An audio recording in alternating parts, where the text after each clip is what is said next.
Le cuento que para que algunos sepan, llegamos un poco tarde, estamos en un congreso en la iglesia en la cual represento, pero no solo eso, sino que tenía hoy un compromiso para predicar.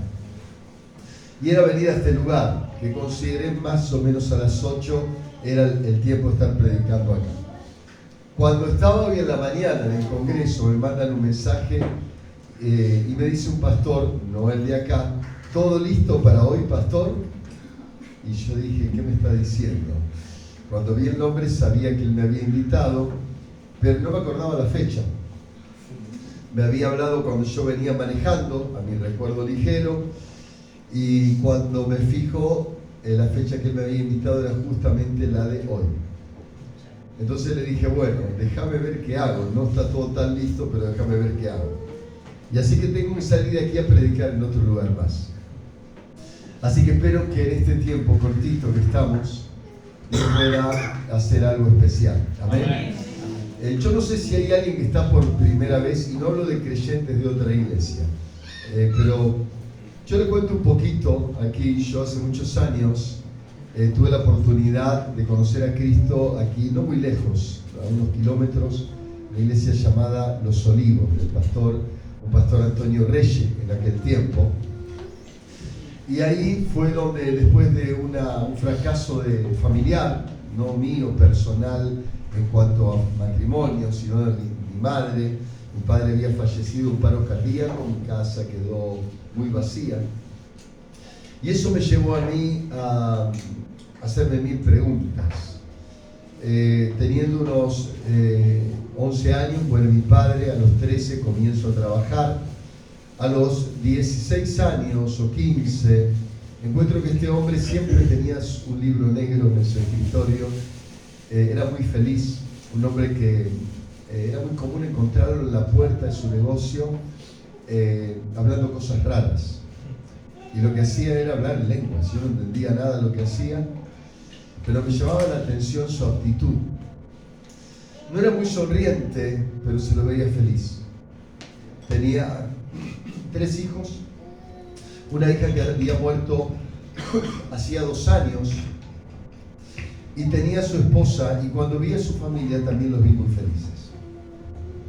La cuestión que cuando llegó el día en el cual me invitan a la iglesia, y soy invitado a esa iglesia de Olivos, donde había unas 600 personas, más o menos, y me llamó la atención que todas estaban muy felices. Yo no estaba feliz, me paré en la puerta, miré desde la puerta, y en ese momento dije, yo quiero tener lo que tiene esa gente. Ya había deseado antes, pero los veía tan contentos cantando. No eran canciones tan armadas como las de ahora. Eran coritos muy ligeros, pero muy felices.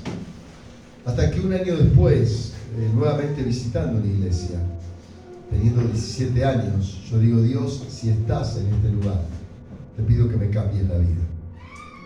No sé lo que pasó, porque no puedo explicar qué pasó dentro mío, qué sacó Dios y qué puso Dios. Pero en ese día mi vida cambió. Nunca más fui el mismo. Desde ese segundo hubo un cambio absoluto, radical en mi historia. Mi madre católica, mi hermana, diríamos hoy, bien de mundo, y yo empecé a ir a la iglesia. Mi familia no aceptaba que fuera a la iglesia. Eran católicos, apostólicos, romanos. Pero yo no podía dejar de ir a la iglesia. Mi madre un día me dice, después de una gran lucha de 1 o 2 años, porque yo iba a la iglesia, me dice, hijo, yo necesito tener la paz que vos encontraste. Y ella ese día se acerca a la iglesia y entrega su vida a Jesús. Y Dios comenzó a cambiar toda mi familia. ¿A dónde voy con esto y dónde quiero llegar con esto? Lo que quiero llegar es que si hay alguien aquí que no conoce a Jesús, lo mejor que le puede pasar es conocerlo. Yo puedo dar un hermoso mensaje para las 99 personas que están aquí, pero si hay uno que no conoce a Jesús, si hay alguien que dice, yo no me siento bien, yo no estoy bien, yo tampoco estaba bien, estos muchachos, drogas, delincuencia, soledad, abandono familiar, tampoco estaban bien. Y puedo hablarle de miles. Nosotros cada fin de semana, decenas o centenas de personas nuevas se acercan a la iglesia para preguntar si Dios cambia la vida, necesito que me la cambie también a mí. Eso dice esa gente. Algunos pasan al altar pidiéndole a Jesús que le cambie la vida, otros no. Pero qué lindo es ver cuando se la cambia. Mi congregación está muy llena de delincuentes, de adictos que cambiaron su vida, homosexuales, personas que estuvieron décadas en las prisiones, presos. Días atrás un varón dijo, 4 décadas pasé preso. Y me dijo, estoy acá y yo no quiero ser el mismo.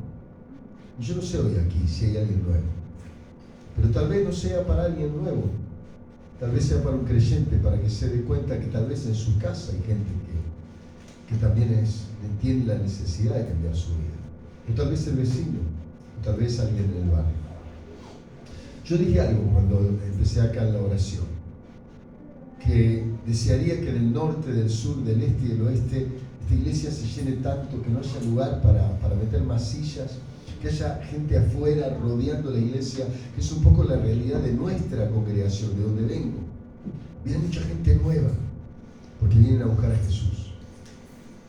Y si en este día hay alguien nuevo, yo quiero preguntar si hay un nuevo y que decide o desea realmente tener un cambio con Jesús. Pero si hay alguien, no sé si puede levantar la mano como señal, pero si no hay nadie, comienzo una prédica para creyentes.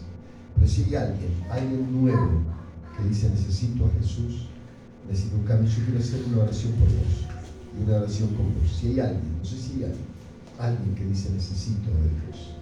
Si no lo hay, cierre los ojos y quiero orar por sus familiares.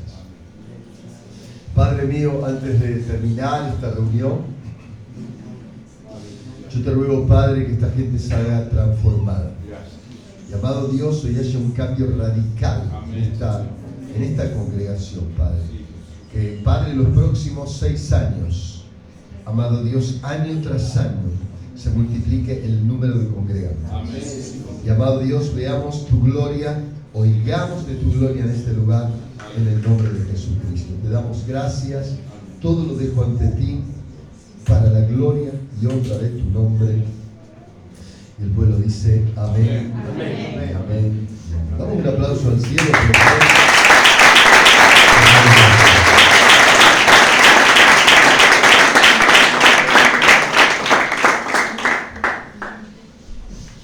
Si tuvieras que pensar en dónde quiero ir con ustedes, tendría que tener una meta, ¿no? Supongamos que yo soy el pastor de esta iglesia. Y mi idea es decir a dónde queremos ir y saber dónde tengo que llevarlo. Cuando uno no sabe dónde llevar a la gente, uno no va a ningún lado. Supongamos, nos vamos de vacaciones, dijo un jefe de familia, pero le dice a la mujer, ¿dónde vamos? ¿Qué sé yo? No sé, todavía ni lo pensé. ¿De dónde va a ir a los minutos siguientes? A ningún lado, porque no sabe dónde ir. Tiene que primeramente definir claramente la meta, a dónde quiere ir. Y no se puede ir a ningún lado cuando no sabemos dónde ir. Nosotros como iglesia comenzamos en un lugar mucho más humilde que este, hace varios años ya de hecho, pero no teníamos nada, ni siquiera paredes, estábamos al aire libre, cantábamos en un campo, habíamos comprado un campo con un dinero de un arreglo empresarial donde yo trabajaba, y empezamos a reunirnos ahí. Pasamos a ser 15, luego 20, 30, 40, empezamos a acabar los cimientos, el número pasó a ser 45, 50, no teníamos techo, primero era una casilla de madera, después otra casilla de madera, y después paredes sin techo, después paredes con la mitad del techo, y por último conseguimos una carpa, y con las paredes a la mitad del techo empezamos a hacer campañas en el centro de la ciudad. Y ahí empezó a venir mucha gente. Pasamos a ser de un número de 80 o de 100 personas sin techo, a ser una congregación donde aproximadamente empezaron a ir 300 400, 500, había muchos endemoniados, muchos que venían de la brujería a querer frenar aquello, y era maravilloso. Estábamos hasta las 2 o 3 de la mañana echando fuera demonios, era espectacular. Venían muchos delincuentes a escuchar el mensaje, muchos adictos, y ahí tirando las balas de las armas que traían en la cintura se manifestaban, los drogadictos liberándolos de demonios, muchos endemoniados. Fue un tiempo hermoso para nuestra congregación. La iglesia no paró de crecer, nos movimos de ahí a otro lugar, un boliche bailable que estaba en el centro, o cerca del centro de la ciudad, aquí en Garín, en Escobar, y de ahí, en ese boliche bailable medio dejado de lado, no hacían bailes. Estuvimos 2 meses y medio y nos fuimos luego a un terreno que logramos comprar en Cota. Le cuento, cuando pregunté por el terreno, en ese momento ya hacía radio, aquí una radio 88.3, y cuando llamo a la dueña, porque la inmobiliaria me dio su teléfono, le digo: disculpe, yo quiero preguntarle por un terreno que usted tiene en Panamericana. Inmediatamente me dice, hacía pocas semanas que hacía radio, hacía 6 meses, no lo sé, no recuerdo ahora, y me dice: disculpe, yo le quiero hacer una pregunta. Cuando yo hablé con la dueña del terreno, me dice: ¿usted hace radio? Y yo me sorprendí, le digo: sí, le digo, hago una radio aquí. Dice: yo lo escucho, hace una semana me convertí. Y me dijo: sí, será un placer venderle el terreno. Y ahí fue donde nosotros compramos nuestro primer terreno. Después, cuando pasó el tiempo, porque apenas teníamos un terreno, transportamos la carpa ahí, comenzamos a hacer nuestros cultos en la carpa, todo bien, miles de problemas con los vecinos que no tan bien, se molestaban por el ruido, la locura de nuestra gente, realmente éramos molestos y no lo dudo. Y cuando pasó el tiempo de esa carpa, empezamos a edificar, plantamos el primer terreno. Viene la dueña del otro, el dueño del otro terreno, que en realidad no habíamos hecho el templo todavía, y me dice: ¿usted es el pastor Cerante? ¿Qué sé yo? ¿Soy pastor? Sí, soy Cerante, le dije, porque ni siquiera sabía si era pastor, era simplemente un encargado de la obra, de la labor. Y me dice: mire, yo quiero venderle el terreno a usted, el que está atrás. Y le digo: pero no tengo plata para comprarse. No importa, dígame cómo me lo puede pagar. Y compramos el segundo terreno a pagar en cuotas. El primero eran cuotas, el segundo eran cuotas. La cuestión que pasó el tiempo, pasa el tiempo, ya habían pasado varios años, viene otra señora y me dice: disculpe, el pastor está, y estaba yo predicando. Dice: sí, es el pastor que está. Y dice: pues yo quisiera vender el terreno. Nos venden el tercer terreno, nos venden el cuarto terreno, y ya tenemos aproximadamente 1/3 de toda la manzana alcanzada por la iglesia. Gloria a Dios. Y con esto yo quiero decirle en realidad que uno tiene en la vida que tener metas. Uno tiene que tener metas. Yo noté algunas cosas aquí que yo quiero compartirle en este día. Sé que están en el 6º año y celebro los 6 años. Pero cuando alguien cumple años, yo cuando usted se encuentra con un nene que tiene un chico, una chica que tiene 11 años, y faltan unos pocos meses para cumplir los 12, tal vez 5 o 6 meses, y usted le pregunta: ¿cuántos años tiene? 11, pero en breve tiempo cumplo 12. Es lógico que va a cumplir 12, no va a cumplir 14, ¿no? En poco tiempo cumple los 12, porque ese niño está mirando para adelante. ¿Está? Ahora, de igual manera, cada uno de los que estamos acá tenemos que pensar en mirar hacia adelante. Debemos mirar. Y yo quiero hoy pararme en una lectura de la palabra que habla de mirar adelante, que habla de estar enfocado. Pensé, por ejemplo, en una carrera. A mí me gusta cada tanto salir a trotar. Y disculpe si no le gusta el ejercicio, pero cuando uno se pone ya apuntando a bastante viejito, tiene que pensar en hacer algo, si no se lo consumen las enfermedades. Algo hay que hacer. Y como toda la vida me gustó, que sea caminar por la calle, salgo por la calle, camino, corro, lo que sea, pero trato de no quedarme quieto. Y cuando pensé en ustedes, pensé justamente en algunas particularidades de una carrera. Por ejemplo, una carrera, una de las cosas que tiene es una meta. Uno se pone a dónde quiere llegar, a dónde quiere ir. Cuando uno se casa, uno piensa en metas. cuando está en la previa del casamiento, ¿qué es lo que quiere alcanzar? Quiero alcanzar un alquiler, quiero alcanzar edificar arriba la casa de mi papá, quiero alcanzar tal cosa. Siempre uno tiene o piensa en etapas de la vida en metas. Cuando se casa, por lógica, debería pensar en metas. Y cuando estamos en la obra de Dios, también deberíamos pensar en metas. Debemos pensar en metas. Justamente una característica del corredor es una meta. La segunda es la motivación. Es decir, si no hay motivación, tampoco se puede correr. La motivación es fundamental. Usted tiene que tener motivación hacia dónde quiere ir, pero ponerle ganas. Lo tercero que anoté aquí es tener medianamente un estado físico que le permite, sea caminar, correr o lo que fuese. Si usted no tiene un estado físico que le permite caminar, tal vez pueda ir con una silla de ruedas, pero si no tiene brazos ni con silla de ruedas va a poder ir. Usted necesita entender que tiene que prepararse de alguna manera. En tercer lugar, tiene que también tener sabiduría para administrar su carrera. Cuando uno corre, por ejemplo, si uno va de aquí a Mar del Plata en auto, uno tiene que pensar cuánto dinero para combustible va a necesitar. Y va a tener que pensar si va a tener realmente cuántos kilómetros de combustible va a tener que andar para cargar. Porque si no lo piensa, posiblemente no llegue a Mar del Plata, se quede en el camino. ¿De acuerdo? Y la carrera es lo mismo. Volvemos a cambiar, no hay problema. Si tienen de cable me da lo mismo. Estamos en casa. ¿De acuerdo? Y en la vida también hay que saber regular claramente, administrar la carrera. Es decir, yo tengo que saber muchas veces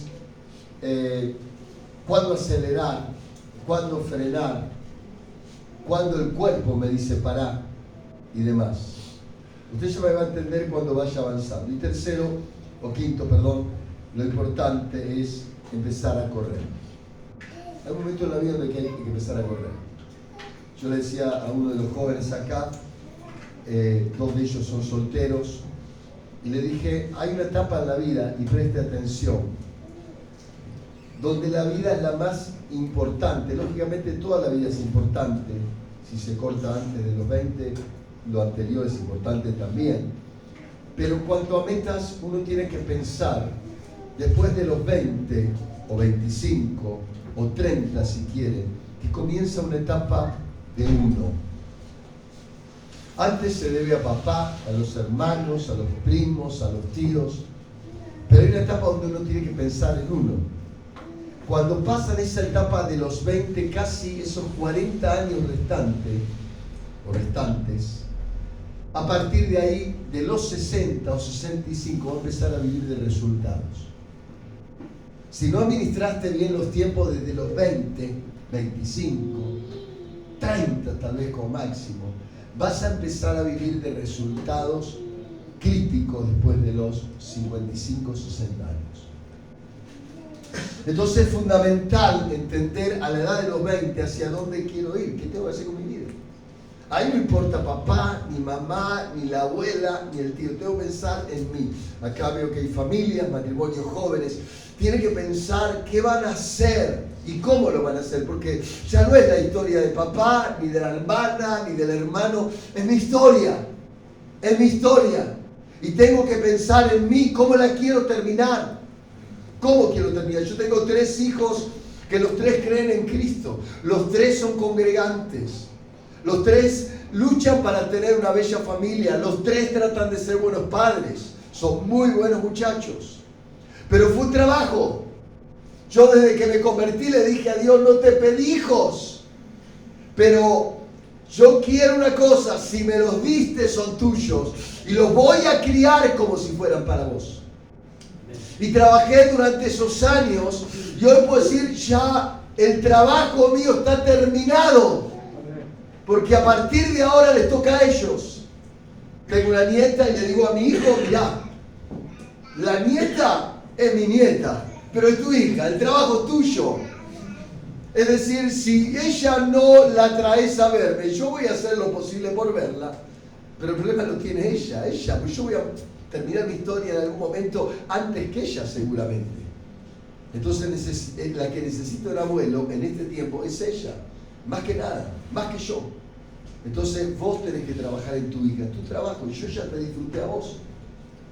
Esto para los que tienen hijos chiquitos también es bueno. Pensar que el tiempo de disfrutar a los hijos lo tenemos que tener de padres. No es tan sabio querer disfrutar lo que no le diste a tus hijos, después dárselo a tus nietos. Hay que trabajar sobre los hijos. No sé por qué lo digo esto, pero no está en mi mensaje. En el libro de 2 de Timoteo, capítulo 2, verso 3 en adelante, Pablo le dice a Timoteo, 2 de Timoteo, voy a leer la Nueva Versión Internacional, alguno por ahí la tiene. Dice en el verso 3 en adelante, Pablo le dice, comparte nuestros sufrimientos como buen soldado de Cristo Jesús. Ningún soldado que quiera agradar a su superior se enreda en cuestiones civiles. Asimismo, el atleta no recibe la corona de vencedor, sino compite según el reglamento.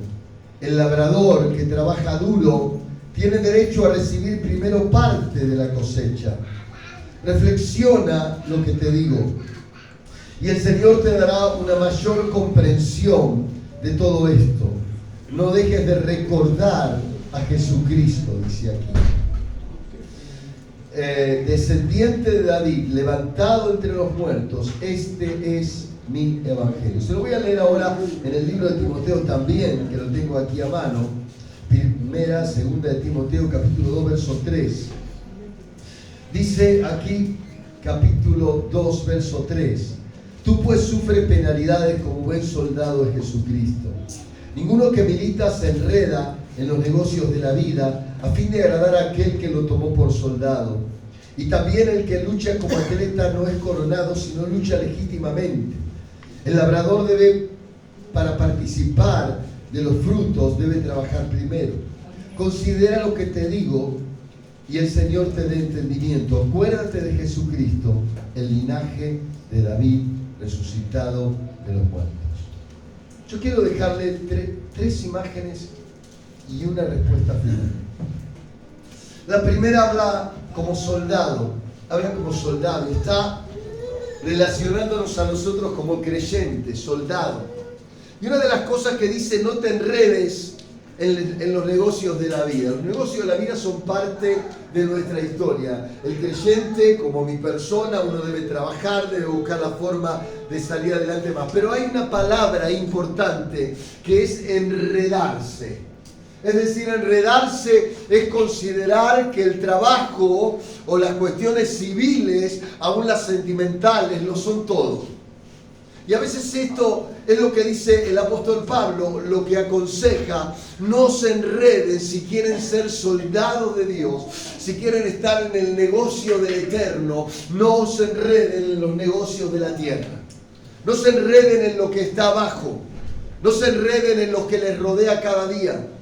La verdad es que noto mucha gente que está enredada. A veces hay gente enredada en el tabaco, otros enredados en la cerveza, enredados en el alcohol, enredados en la pasión por alcanzar dinero, enredados en el hambre de tener propiedades, de edificar y demás. Debería ser parte de la vida algunas de estas cosas en forma parcial y otras nunca deberíamos tenerlas, como por ejemplo el tabaco. Pero uno, sin darse cuenta, desde lo peor que quiera pensar, como el drogadicto que se enreda en la cocaína, hasta pensar el que se enreda entre medio en el juego, la quinela, la lotería, el casino, y el último tal vez laburando como negro, como dice, para poder sostener la familia. Hay problemas en nosotros muchas veces por enredarnos y no darnos cuenta que de esta manera no agradamos a Dios. Cuidado con enredarse. Cuidado, el apóstol Pablo dice, si querés ser soldado, si querés ser una sierva, si querés ser un instrumento, no podés estar enredado en las cosas del mundo.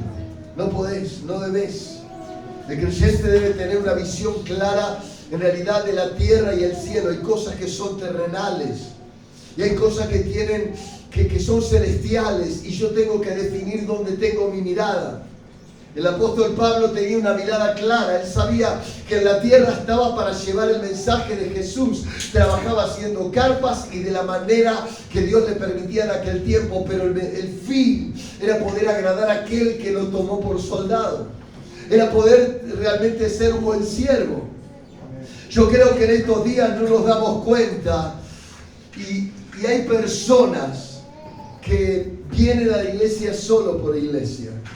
Por decir, listo, yo antes era católico, ahora soy evangélico. Cuando yo me convertí, ser evangélico no era ser evangélico, sino ser evangelista. Y todos éramos evangelistas. Salimos de la iglesia y algunos teníamos en el bolsito el pandero. Y ahí salíamos a la esquina a cantar, solo Dios hace al hombre feliz. El que tenía la guitarra, agarraba la guitarra y se iba a cantar y venía ya de su casa con la guitarra, pasaba todo el culto, terminaba el culto y nos íbamos a predicar a las esquinas. Porque sabíamos que nuestro negocio estaba arriba. Amén, gloria. Sabíamos que nuestro trabajo no era cantar en la iglesia, no era hacer algo en la iglesia, estaba afuera. ¿Y por qué lo digo? Porque a veces nuestro negocio también se enreda acá. Y hay gente que está enredada acá, hay gente que está enredada acá, y hay gente que está enredada acá. Y toda la vida es su enredo. Y los van a ver en la iglesia que pasan las décadas y su gran éxito es haber alcanzado tal vez algo como acá. Pero cuando yo veo lo de Dios, veo un Dios que de tal manera amó al mundo que no pensó en un redito como el de acá. Pensó en el mundo. Y cuando Dios busca la cristiandad, no lo busca a nosotros en lo personal. Está diciendo, hijo, yo te llamé a otra cosa. Yo no te llamé a estar enredado en tus angustias, tus depresiones, porque se te hizo una galleta en tu enredo. Yo te llamé a otra cosa. Por eso hay tantos creyentes amargados. Hay tantos creyentes que vienen a la iglesia y no convierten ni a la familia. Y usted dirá, ¿por qué? Porque claro, uno se amarga. No sé si le ha pasado de cuando éramos jóvenes el barrilete y hacerse una galleta y amargarse porque tenía que desarmarlo, el barrilete estaba arriba y tengo que sacarlo, pues si no, no puedo remontarlo más. Las galletas de la vida te amargan la vida. Y cuando estamos atados a lo terrenal, más que sentirnos gozosos, usted vive amargado. Y esto pasa dentro de la iglesia. No se puede ser un soldado aquí en la iglesia. ¿Sabe lo que vamos a empezar a luchar entre nosotros? A empezar a mirar los defectos de otros. Nosotros en este congreso de mujeres que se hizo a la iglesia, vinieron muchas mujeres, no quiero decir cantidades. Pero vino un hombre, pasó por ahí, y las hermanas se pusieron a vender alfajores, a vender sus cosas para poder sustentar el congreso. Y apareció uno y dice, si tuviera Jesús aquí, esto lo patearía todo. No me lo dijo a mí, sino que se me dio una respuesta maravillosa que yo le iba a dar, ¿no es cierto? Pero cuando yo pensé en eso, pensé justamente que Jesús lo dijo por otra causa, porque la casa entera de Dios se había hecho un comercio. Pero cuando yo pensé, digo, es un creyente amargado. Porque el creyente amargado, escuche, siempre ve el defecto del que está acá adentro. Siempre critica al que está acá adentro. No sabe lo que siente porque ya se olvidó, un chiquito abusado de aquí a pocos metros. No sabe lo que siente una nena de 5 o 6 años, tengo un hogar de niños, o de 2 años si quiere, o año y medio, abusada por su padrastro. No sabe lo que siente. Y empieza a hacer de esto su reino. Entonces todo da vueltas acá. Las críticas, el pastor vino sin corbata, ¿cómo haría así? O tal vez, no sé, esta chica o este chico que está aquí, empezamos a mirar todo adentro. Somos soldados del que está más arriba. Y él no mira un edificio. ¿Sabe lo que yo deseo? Como he dicho, que dentro de 6 años esta fiesta se haga en un estadio local o en un club local. Y que esté lleno de exadictos, de ex homosexuales, de ex ladrones, de abogados también. Pero esté lleno de todo tipo de personas. Usted diga, wow, mirá dónde llegamos. Pero todo eso va a depender de la meta, la visión que usted tenga de la vida.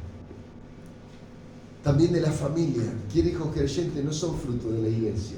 Son fruto de padres que piensan, trabajan para que sus hijos sean creyentes. Padres que hacen devocionales todas las semanas sobre sus hijos, que dedican 3 días, 5 días, charlan con ellos, sacan dudas. Soldado, verdaderamente un soldado. El segundo papel que muestra esta palabra es otro más, y cómo corre el tiempo increíble. El segundo papel que habla es justamente del atleta, ¿no? Dice la palabra aquí, dice: también el que lucha como atleta no es coronado, sino lucha legítimamente. Mi versión en NBI dice: no se le dará al atleta la corona si no compite según el reglamento. Y me acuerdo de una palabra que tengo acá para esto, que dice en Deuteronomio 28, el reglamento. Si realmente escuchas el reglamento del Señor tu Dios y cumple fielmente todo su reglamento que el Señor te ordena, el Señor tu Dios te pondrá por encima como mejor corredor que alcanza metas, encima de todas las naciones de la tierra. Alguien diga amén. Amén. Y si obedeces al Señor tu Dios, todas estas bendiciones vendrán sobre ti y te acompañarán siempre, dice. Amén. Y a su nombre. Y a su nombre. Dice siempre.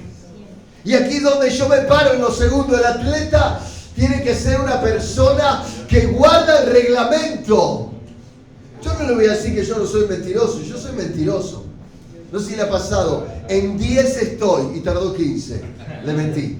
Todos fallamos, pero yo procuro no mentir. Yo procuro y me guardo de que conocí al Señor para ser fiel a una sola mujer que es mi esposa. Lucho con mis ojos, con mi mente, con todas las provocaciones que el mundo da. Primeramente por mi esposa, no, en segundo lugar por mi esposa, pero primeramente por el reglamento. Yo quiero ser un buen atleta y quiero buenos resultados. Quiero que Dios realmente bendiga mi historia. Y si he tenido que cargar con maldiciones de mi madre, de mi abuela, de mi tío o de quien quiera usted pensar, tengo que entender que tienen que terminar acá, que mis hijos no tienen que padecer lo mismo. Alguien diga amén. Amén. Por eso el atleta lo que tiene es que tiene que ser tan buen atleta que luego lega a los hijos la experiencia de no cometer los mismos errores. Amén. Gloria a Dios. Y a su nombre. Gloria. Por eso yo voy de vuelta a esto. Si queremos que esta iglesia dentro de 6 años esté, no sé, en el club social celebrando su aniversario con 3.000 personas en el lugar, yo quisiera que también cada uno diga acá: pastor, diga, en aquel tiempo yo terminé abriendo la iglesia en tal lugar, yo hoy soy un evangelista, un misionero, un predicador de las calles o lo que sea. Porque en realidad de eso se trata. Somos una generación de más que vencedores. Amén. Y a su nombre. Gloria a Dios. Nombre. Por eso en primer lugar, usted tiene que ser un soldado que no se mezcla con el mundo. No se puede servir a 2 señores. O uno o el otro. Segundo, tiene que ser un atleta. Tiene que ser un atleta. Corra de tal manera que alcance el premio. Amén. Gloria a Dios. Que cuando yo me encuentre con usted con sus 60, usted me diga: todos mis hijos son siervos. Toda mi familia son instrumentos de Dios. ¿Cuándo puedo empezar? Dirá alguien. Empiece hoy si no lo hizo antes. Amén. Gloria a Dios. En su nombre. Gloria. Le damos un aplauso al que escucha.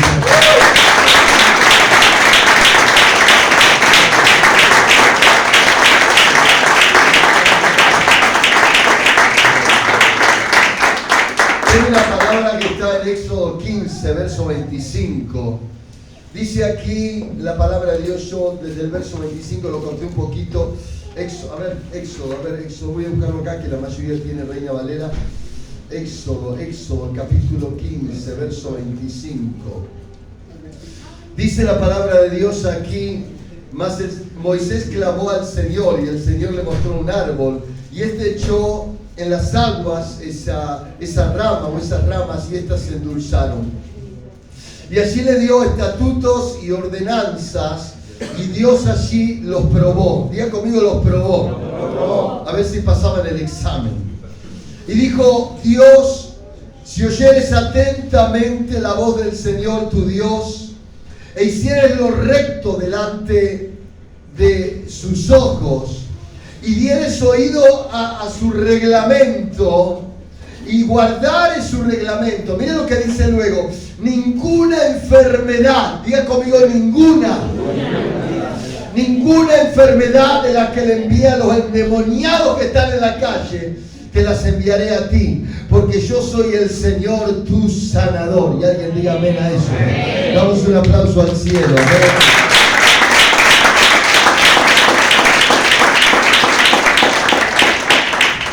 Por lo tanto, respeta el reglamento. ¿Cuántos tienen su Biblia en la mano? Amén. Respeta el reglamento. Amén. Decirle a alguno que está cerca: respeta el reglamento. Respetarlo, y te va a ir bien, vas a tener salud. Amén.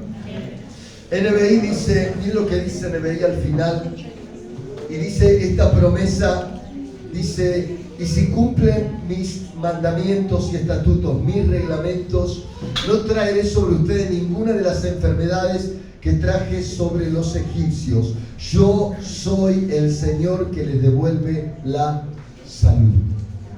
Wow. Voy avanzando hacia el final.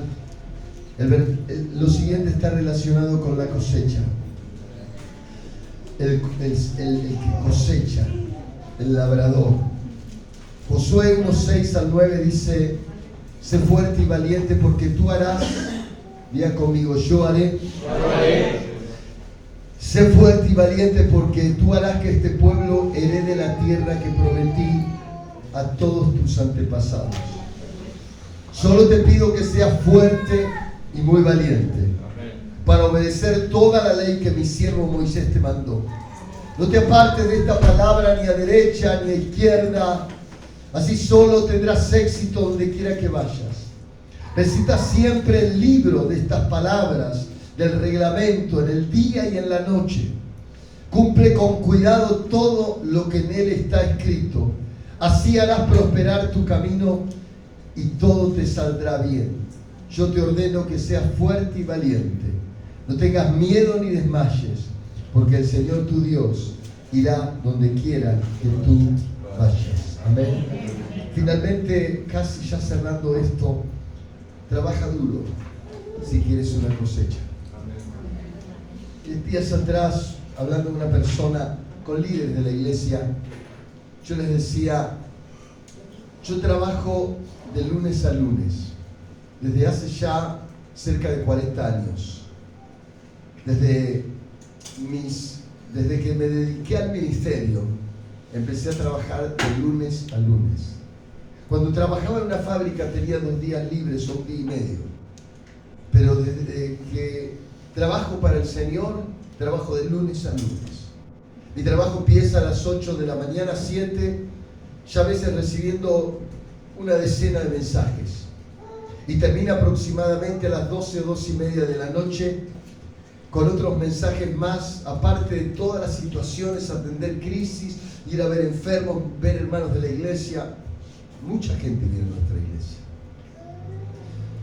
¿Y sabe lo que aprendí? Que para tener en la vida hay que trabajar. Esto de que te mates, que te esfuerces y seas valiente, ponerle la cara a los problemas, no es un verso bíblico, es una verdad. Y que uno en la vida tiene que luchar. Nuestra iglesia está abierta desde las 9 de la mañana a 10 hasta aproximadamente las 10 u 11 de la noche todos los días del mes y todos los días de todos estos años. Y alguien dice: ¿por qué viene tanta gente nueva? Porque la iglesia es el hospital del barrio, de la ciudad. Porque la iglesia es el lugar donde los enfermos vienen a buscar esperanza, los que se quieren suicidar llegan ahí, los homosexuales, el que salió de la cárcel primero viene a la iglesia, porque justamente entendimos que no se trata de un club, ni siquiera de un club que se abre 2 veces por semana. Se trata en realidad de la casa de Dios, que debería estar abierta todos los días, con cada creyente, y si el edificio lo puede también. Por eso dice esta palabra: quiero decirte algo, y así dice: yo te digo que no va a ser fácil, vas a tener que esforzarte y ser valiente, vas a tener que esperarte, no es fácil. Si querés cosas grandes, vas a tener que trabajar en grande. Amén. Si querés grandes resultados, vas a tener que luchar para alcanzar esos grandes resultados. Cierro de esta forma, invito al tecladista que se acerque al altar. La primera frase que yo quiero dejar hoy, o la frase final, es que esto es imposible si no avivas la llama del fuego de Dios que tiene que estar en ti. Segunda de Timoteo capítulo 1 verso 6 en adelante dice: te recomiendo que avives la llama del fuego del don de Dios, aquella que recibiste cuando te impuse las manos. Pues Dios no nos ha dado un espíritu de cobardía, sino de poder, de amor y de dominio propio. Vuelvo de vuelta a leer esta lectura. Te recomiendo que avives la llama de ese fuego del don de Dios, la pasión que alguna vez te identificó, la que recibiste cuando te fue impuesta a las manos, ya que Dios no te ha dado un espíritu de cobardía, sino de poder, de amor y de dominio propio. Amados, yo quiero cerrar de esta manera. Me gustaría que tenga un espejo y usted se mirase un minuto. Acá hay jóvenes, ¿son familia? Sí. Con un rostro lleno de esperanzas. Uno los ve sonrientes, bien guapos los dos. Pero cuando pasa el tiempo, y ustedes después lo pueden ver, y la persona ya no tiene 25, 30, tiene 55, 60. Uno le ve el rostro y dice: ¿qué le pasó a esta persona? Uno ve el rostro serio, ya no tiene sonrisa, ya no tiene fuerza. Y dice: ¿qué le pasó? Lo que le pasó es que las decepciones le ganaron. Le ganaron las peleas, las discusiones matrimoniales. Les ganaron los malos resultados. Y uno dice: ese matrimonio tan bonito que yo tengo hasta fotos de cuando eran jóvenes, sí, pero se fueron descuidando, fueron perdiendo la pasión, ya no ven más la carrera, no tienen metas, ya no sueñan, sobreviven nada más. He visto iglesias enteras sobreviviendo. Y uno podía ver en el templo gente amargada, gente triste. He visto creyentes sobreviviendo. Padres y madres que venían solos a la iglesia por décadas, sobreviviendo, pero no felices. Y amados, yo quiero decirle que no solamente fuimos llamados a ser felices, fuimos llamados a cambiar historias, fuimos llamados a cambiar familias, fuimos llamados a que cambien nuestra familia y las generaciones que están por venir. Fuimos llamados a cambiar la historia. Yo, si me diera la oportunidad de tener este lugar y ser este pastor, yo estaría pensando en cambiar todo el barrio, en que todos mis vecinos vean lo maravilloso que es tener a Jesús. Yo no sé cuántos saben que Brasil es una de las ciudades más evangelizadas del mundo, uno de los países. Brasil tiene muchísimos cristianos, pero hace muy poco, en una ciudad llamada Vitória, sembraron un Buda tan grande como el Cristo Redentor. Ahí está el Buda, lo puede ver en internet. Un Buda gigante. Y algunos se preguntan: ¿qué pasó? Que pudieron en una nación tan cristiana plantar un Buda. Muy simple. Los cristianos decepcionaron a la gente. Los cristianos empezaron a esperar de la política. Empezaron a pelearse por política. Empezaron a hacerse ricos y a mirar el dinero y a hacer negocios. Empezaron a mezclar lo puro con lo impuro en los altares. ¿Y sabe lo que pasó? Satanás empezó a ganar la ciudad. Empezó a ganar las provincias. Empezó a ganar la nación. Padres, ¿cuántos quieren cambiar la historia de sus familias? ¿Cuántos quieren cambiar la historia de sus vidas? Póngase de pie, por favor. Vamos a hacer algo. Yo me debo retirar en minutos, pero quiero que todos los que hoy quieren cambiar la historia, hoy los que dicen: mi familia va a cambiar, los que dicen: va a cambiar mi vida. Hay una historia muy bonita, 2 o 3 o 4 o 10 en la Biblia si quieren. Pero tengo una historia de un hombre que perdió 45 años de su vida, más o menos. Que cuando tenía cerca de 40, le dijeron que Dios podía cambiar su historia. Cuando llegó a los 85, se enfrentó a su autoridad nacional, que era un líder religioso llamado Josué. Y le dijo, cuando yo tenía 40, se me dijo que ese lugar que estaba allá iba a ser para mí. Pasaron 45 años, querido rey o querida autoridad. Y si me dan la oportunidad ahora, teniendo 85, yo voy a ir a ese lugar y lo voy a tomar, porque se me prometió a mí de parte de Dios. Y yo quiero pararme hoy haciéndote la misma pregunta. Aquí hay creyentes de años. ¿Qué es lo que Dios te prometió alguna vez? ¿Y qué es lo que pasaron los años y no alcanzaste? Algunos de ustedes decían, será salvo mi casa y toda mi familia. Y tu familia no está acá. Tus nietos no están acá. Tus hijos no están acá. Y yo quiero invitarles a conquistar las promesas hoy. Lo que Dios prometió alguna vez. Salgan de su lugar los que tienen una promesa dada por Dios y la quieren alcanzar.